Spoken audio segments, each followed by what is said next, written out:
தமிழ்நாட்டையே உலுக்கிய கும்மிடிப்பூண்டி 3 வயது சிறுமி உயிரிழப்பு வழக்கில் பாலியல் வன்கொடுமை மற்றும் கொலை குற்றச்சாட்டில் கைது செய்யப்பட்ட வடமாநில தொழிலாளியை திருவள்ளூர் போக்சோ நீதிமன்றத்தில் ஆஜர்படுத்திய போலீசார்.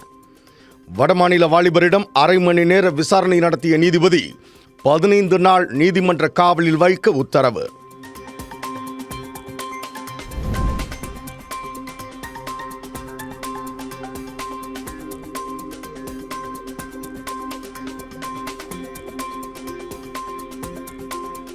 நாமக்கல் மாவட்டம் ராசிபுரம் அருகே சாலையோர முட்புதரில் தங்க நாணயங்கள் கிடப்பதாக பரவிய தகவல்.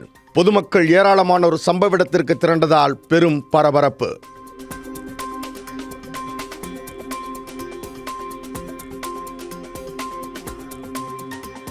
அப்புறம் எங்கள் வீடு பாருங்கன்னா இந்த இடத்துல தான் இருக்குது, முன்னாடி இருக்குது. நாங்கள் காலையில் வேலைக்கு போகும்போது நாங்கள் பார்த்தா இந்த காசெல்லாம் நிறைய இறஞ்சி கிடந்தது. ஆனால் நாங்கள் ஜிகினா மாரி இருக்குன்னு சொல்லிட்டு நாங்கள் பிள்ளைங்க விளையாடுற ஜிகினான்னு தான் நான் கம்முன்னு போயிட்டு நான் காலையில் பார்த்துட்டு ஒன்று எடுத்து பார்த்துட்டு இது என்ன விளையாட்டு மாரி கிடக்குன்னு சொல்லி போயிட்டேன். காலையில் வேலையை முடிச்சுட்டு வரும்போது சாயந்தரம் வந்து பார்த்தா ஊரே எல்லாம் பொறுக்கிட்டு இருந்தாங்க. அப்போ தான் 2 காசு நம்மளுக்கும் கிடச்சிதுங்க.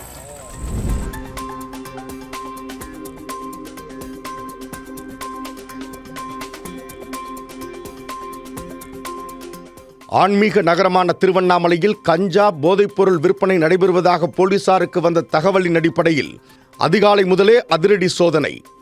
மோப்பனாய் பைரவா உதவியுடன் போலீசார் நடத்திய அதிரடி சோதனையில் 1.5 கிலோ கஞ்சா பறிமுதல். ஒரே குடும்பத்தைச் சேர்ந்த 3 பெண்கள் கைது.